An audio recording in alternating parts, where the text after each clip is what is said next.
Hello everyone. Online classes, class 8th, subject science, chapter 4, materials, metals and non-metal, पदार्थ, धातु और अधातु. You have familiar with a numbers of materials like iron, aluminium, copper, etc. Some materials have been given in table 4.1. आप लोहा, aluminium, तांबा आदि जैसे कुछ पदार्थों से परिचित हैं. कुछ पदार्थ सारणी 4.1 में दिए गए हैं. Can you name the materials which are metals? The rest of the materials in table 4.1 are non-metal. Metals can be distinguished from non-metal on the basis of their physical and chemical properties. Recall that luster and hardness are physical properties. क्या आप उन पदार्थों के नाम बता सकते हैं जो धातु हैं? सारणी 4.1 में शेष पदार्थ अधातु हैं. धातुओं का अधातुओं में अंतर उनके भौतिक और रासायनिक गुणों के आधार पर किया जा सकता है. स्मरण करिए कि चमक और कठोरता भौतिक गुण है. Physical properties of metal and non metal. धातुओं और अधातुओं के भौतिक गुण. Have you ever seen A blacksmith bathing an iron pieces or an article made of iron like a spade, a shovel, an axe? Do you find a change in the shape of these articles on beating what you expect? क्या आपने लोहा को लोहे के टुकड़े अथवा लोहे से निर्मित वस्तुएं जैसे फावड़ा, बेलचा, कुल्हाड़ी आदि को पीटते हुए देखा है? क्या इन वस्तुओं को पीटने पर आप इनके आकार में कोई परिवर्तन पाते हैं? क्या लकड़ी में? ए similar changes if we try to beat a piece of coal. लट्ठी की पीटने पर भी वैसे ही परिवर्तन की अपेक्षा करते हैं. You say that the shape of the iron nail and the aluminium wire changes on beating. If they were beaten harder, they could be changed into sheet. You might be familiar with silver foil used for decorating sweet. You must also be familiar with the aluminium foil used for wrapping food. The property of metal by which they can be beaten into thin sheets is called malleability. This is a characteristic property of metal, as you must have noticed materials like coal and pencil lead do not show this property. Can we call these metal? आपने देखा कि लोहे की कील और aluminium के तार के पीटने पर उनका आकार परिवर्तित हो जाता है. यदि उन्हें अधिक सख्ती से पीटा जाए तो उन्हें शीट्स में परिवर्तित किया जा सकता है. अतः संभवतः मिठाइयों को सजाने के लिए उपयोग में लाए जाने वाली चांदी की वर्क से भी परिचित होंगे. आप एल्युमिनियम पर्णिका द्वारा खाद्य सामग्री को लपेटने का उपयोग से भी अवश्य परिचित होंगे. धातुओं को गुण जिसके कारण उन्हें पीटकर शीट में परिवर्तित किया जा सकता है उसे आघातवर्धनीयता कहलाता है. यदि यह धातुओं का अविलक्षण गुण है, जैसा कि आपने देखा होगा कि कोयले और पेंसिल लेड जैसे पदार्थ यह गुण प्रदर्शित नहीं करते, क्या हम इन्हें धातु कह सकते हैं? Can you hold a hot metallic pen which is without a plastic और a wooden handle and not get hot? Perhaps not. Why? Try to list some other expressions in which a wooden or plastic handle protect you from being hurt while handling hot thing. On the basis of these expressions, what can you say about the conduction of heat by wood and plastic? क्या आप बिना plastic या लकड़ी के हत्थे वाले गर्म धातु के पात्र को स्वयं को बिना आघात पहुंचाए पकड़ सकते हैं? शायद नहीं. क्यों? कुछ अन्य अनुभवों को सूची बनाने के लिए प्रयास करिए जिसकी एक लकड़ी या प्लास्टिक का हत्था आपको घायल होने से बचाता है. जब आप गर्म वस्तुओं को पकड़ते हैं तो अनुभवों के आधार पर आप लकड़ी की, प्लास्टिक दौरान ऊष्मा का चालन के विषय में यह कह सकते हैं। You must have seen an electrician using his screwdriver. What kind of handles does it have? Why? आपने एक विद्युत कर्मी को पेचकस से काम करते देखा होगा, जिसका हत्था किस प्रकार का होता है। Let's find out. क्यों, आइए जानें। You observe that iron rod, nail and copper wire are good conductor, while rolled sulfur pieces and coal pieces are poor conductor. आपने पाया है कि लोहे की छड़, कील और तांबे का तार सुचालक है, जबकि गंधक और कोयला कुचालक है। Where do you find the use of aluminum and copper wires? Have you seen wires of coal? Definitely not. The property of metal by which it can be drawn into wires is called ductility. Have you ever noticed the difference is sound on dropping an iron sheet plate, a metal coin and a piece of coal on the floor? If not, you can try it now. Do you note any difference in the sound produced? आप aluminium और तांबे के तारों का उपयोग कहाँ कर देखते हैं? क्या आपने कोयले की तारें देखी हैं? निश्चित रूप से नहीं। धातुओं का वह गुण जिससे उन्हें खींचकर तारों में परिवर्तित किया जा सकता है, उसे तन्यता कहलाता है। क्या आपने कभी लोहे की सीट प्लेट, धातु का सिक्का और एक कोयले का टुकड़ा फर्श पर गिराकर उनसे उत्पन्न ध्वनि का अंतर पर ध्यान दिया है? यदि नहीं तो आप प्रयास कर सकते हैं। Have you seen wooden well in temples can give a region? These things made of metal produce a ringing sound when struck hard. Suppose you have two boxes similar in appearance, one made of wood and the other of metals. Can you tell which box is made of metal by stacking both the boxes? क्या आप उत्पन्न ध्वनियों में अंतर पाते हैं? क्या आपने मंदिर में लकड़ी की घंटियाँ देखी है?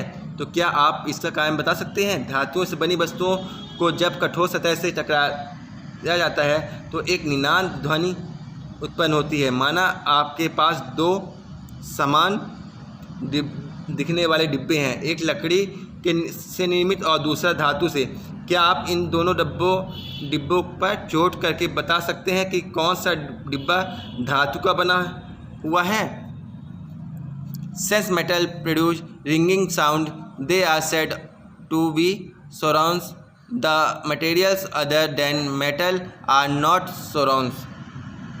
क्योंकि धातु गायन ध्वनियाँ उत्पन्न करते हैं, अतः वह ध्वनिक कहलाते हैं। धातुओं के अलावा अन्य पदार्थ ध्वनिक नहीं होते। After performing the above activities, we can say that some materials are hard, lustrous, malleable, ductile, surrounds, and good conductor of heat and electricity. The materials which generally possess these properties are called metal. The example of metal are iron, copper, aluminum, calcium, magnesium, etc. Inconstant materials like coal and sulfur are soft and dull in appearance. They break down into a powdered mass on tapping with a hammer. They are not surrounds and are poor conductor of heat and electricity. These materials are called non-metal. The example of non-metal are sulfur, carbon, oxygen, phosphorus, etc. उक्त क्रियाकलाप करने के पश्चात हम कह सकते हैं कि कुछ पदार्थ कठोर, चमकीले, आघातवर्ध, तन्य ध्वनिक और ऊष्मा तथा विद्युत के सुचालक होते हैं। पदार्थ जिसमें सामान्यतः ये गुण होते हैं धातु कहलाते हैं। धातुओं का उदाहरण iron, copper, aluminium, calcium, magnesium इत्यादि। इसके विपरीत कोयले और सल्फर जैसे पदार्थ नरम हैं तथा दिखने में मलिन हैं। यह हथौड़े की हल्की चोट से टूटकर चूरा हो जाते हैं। वह ध्वनिक नहीं हैं और ऊष्मा तथा विद्युत के कुचालक हैं। यह पदार्थ अधातु कहलाते हैं। अधातुओं का उदाहरण सल्फर, कार्बन, ऑक्सीजन, फास्फोरस इत्यादि में होता है। Chemical properties of metal and non metal. धातुओं और अधातुओं के रासायनिक गुण। रिएक्शन विथ ऑक्सीजन, ऑक्सीजन से अभिक्रिया। You are familiar with the phenomenon on rusting of iron. Recall the reaction by which rust is formed. You had also performed in class 7th in an activity of burning a magnesium ribbon in air. You had learnt that in both the processes oxide formation take place. Complete the following reaction of iron and magnesium with oxygen. Iron को Fe plus oxygen O2 plus water H2O reaction magnesium Mg plus oxygen O2। आप iron में जंग लगने की परिघटना से परिचित है। जंग बनने की अभिक्रिया का स्मरण करिए। आपने क्लास 7 में मैग्नीशियम रिबन के वायु से दहन का क्रियाकलाप किया होगा। आपने सीखा कि दोनों प्रक्रमों में ऑक्साइड बनते हैं। आयरन और मैग्नीशियम की ऑक्सीजन के साथ निम्नलिखित अभिक्रिया को पूरा करते हैं।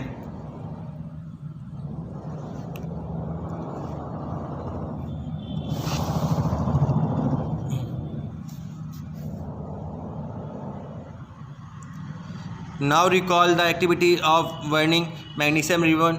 The essence obtained on burning magnesium ribbon is dissolved in water and tested for its acidic basic nature.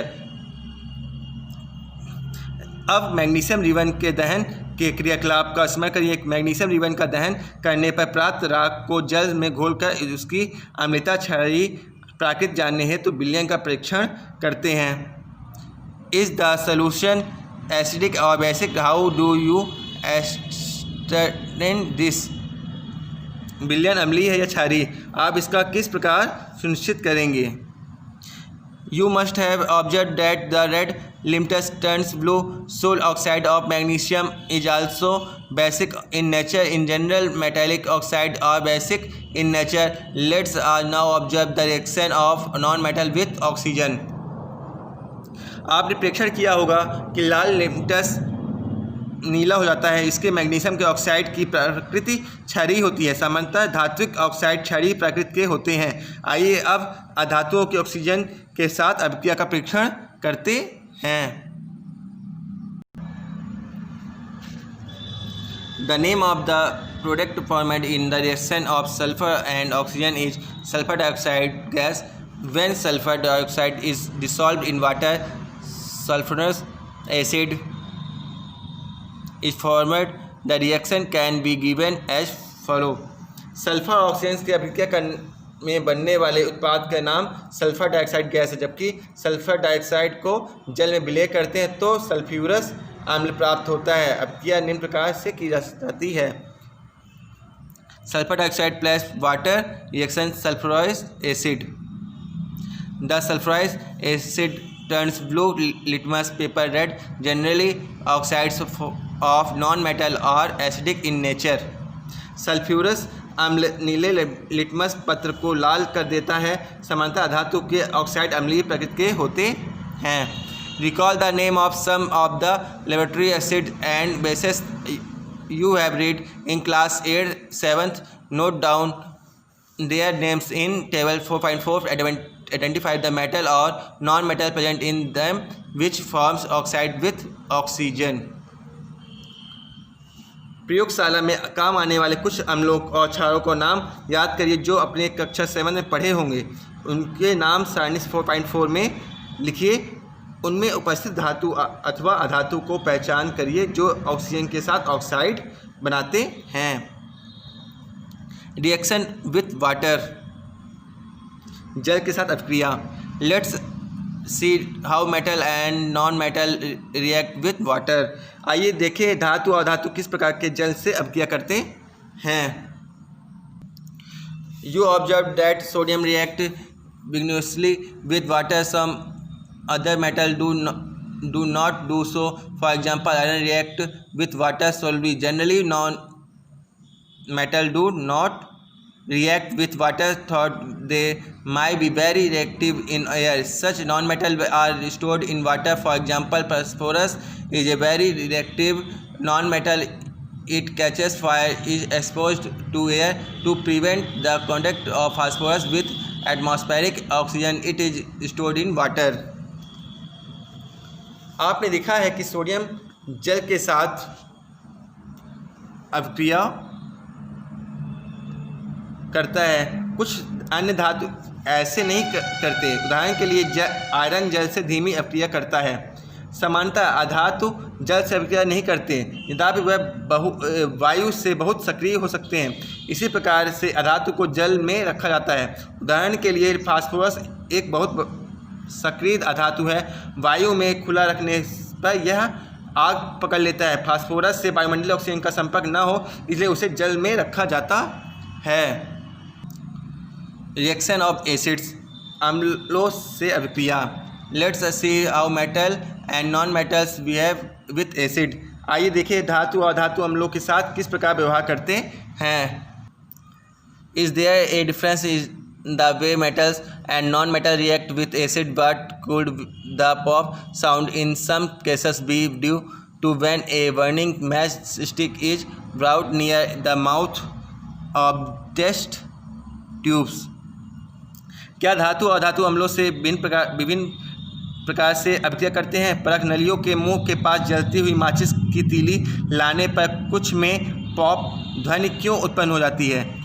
You must have found that non metals generally do not react with acids, but metals react with acid and produce hydrogen gas that Burns with A pop sound.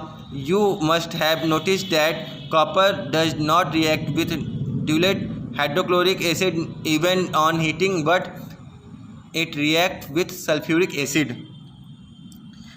आपने कभी पाया होगा कि अधातु समानतः अम्लों से अभिक्रिया नहीं करते, परंतु धातु अम्लों से अभिक्रिया करते हैं, हाइड्रोजन गैस उत्पन्न करते हैं जो पॉप ध्वनि के साथ जलती है। आपने देखा है कि कॉपर तनु हाइड्रोक्लोरिक अम्ल से गर्म करने पर भी अभिक्रिया नहीं करता, परंतु यह सल्फ्यूरिक अम्ल से अभिक्रिया कर लेता है। What does the pop sound indicate? As before, the pop sound indicates a presence of hydrogen gas. Metal react with sodium hydroxide to produce hydrogen gas. Reaction of non-metal with bases are complex. Pop ध्वनि क्या दर्शाती है। पहले की तरह pop ध्वनि hydrogen gas की उपस्थिति दर्शाती है। धातु सोडियम डाइऑक्साइड से अभिक्रिया कर हाइड्रोजन गैस उत्पन्न करते हैं। अधातु की क्षारों से अभिक्रिया जटिल होती है। रिएक्शन विथ बेसेस, विस्थापन अभिक्रिया। What does displacement reaction? Recall the activity of the reaction between copper sulphate and iron that you performed in class 7th. Let's us observe some more reaction of that kind. Copper sulphate और iron के मध्य अभिक्रिया वाले क्रियाकलाप को याद करिए जो आपने क्लास 7th में किया है। आइए उस प्रकार से कुछ और अभिक्रिया को देखते हैं. What changes do you observe in the various beaker? You have read that one metal displaces another metal from its compound in aqueous solution. In beaker, a zinc replaces copper from copper sulfate. That is why the blue colors of copper sulfate disappears and a powdery red mass of copper is deposited at the bottom of the beaker. The reaction can be represented as follow. आप विभिन्न बीकरों में क्या परिवर्तन देखते हैं? आपने पढ़ा है कि एक धातु दूसरे धातु के उसके यौगिक को जलीय विलयन में विस्थापित करता है। बीकर एक में जिंक कॉपर सल्फेट विलयन से कॉपर को विस्थापित करता है, इसलिए कॉपर सल्फेट को नीला रंग अदृश्य हो जाता है और बीकर के पेंदे पर कॉपर का लाल चूर्ण जमा हो जाता है। अभिक्रिया को निम्न प्रकार से प्रदर्शित किया जा सकता है। Copper sulphate plus zinc reaction करते हैं, जिंक सल्फेट जो कलरलेस हो जाता है प्लस कॉपर रेड होता है। You can write down the reaction taking place in baker be in a similar manner. आप इसी प्रकार के बी में होने वाली अभिक्रिया को लिख सकते हैं। There could have been displacement of zinc by copper in beaker C and by iron in beaker E. Similarly, iron could be displaced by copper in beaker D. Beaker C में zinc का copper द्वारा और beaker ई में iron द्वारा विस्थापन हो सकता है। इसी प्रकार बीकर डी में आयरन का विस्थापन कॉपर द्वारा हो सकता है। Since we do not see any changes in beaker C, we can infer that copper is not able to replace zinc from zinc sulfate. But why, when zinc can replace copper in beaker A, why cannot copper replace zinc in beaker C? Remember that since is not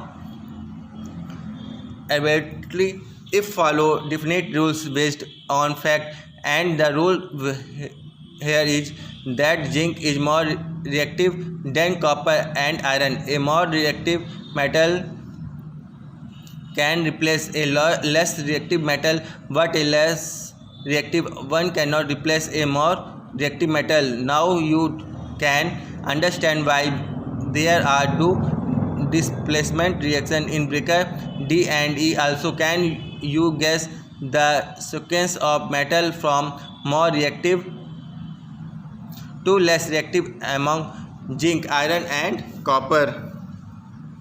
अब beaker C में zinc का copper द्वारा और beaker ई में iron द्वारा विस्थापन हो सकता है। इसी प्रकार बीकर डी में आयरन का विस्थापन कॉपर द्वारा हो सकता है। क्योंकि हम बीकर सी में कोई परिवर्तन नहीं देखते, हम इससे निष्कर्ष पहुंच सकते हैं कि कॉपर जिंक सल्फेट में जिंक का प्रतिस्थापित करने में सक्षम नहीं है। परंतु क्यों?